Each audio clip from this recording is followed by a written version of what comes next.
Rồi mệt đấy anh em ơi.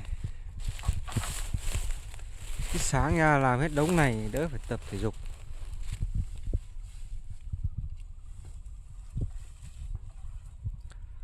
Cuộc sống nó cứ đều đều như thế thôi.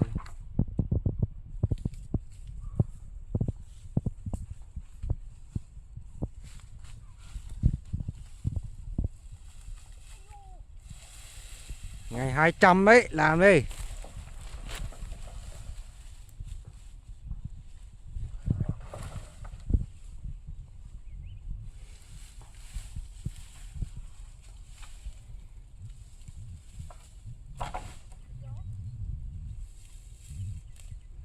Không có tiền mua ga thì phải lấy củi thôi.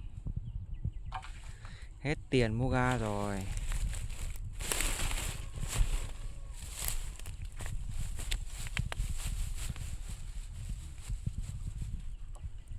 Đấy, mạnh đấy.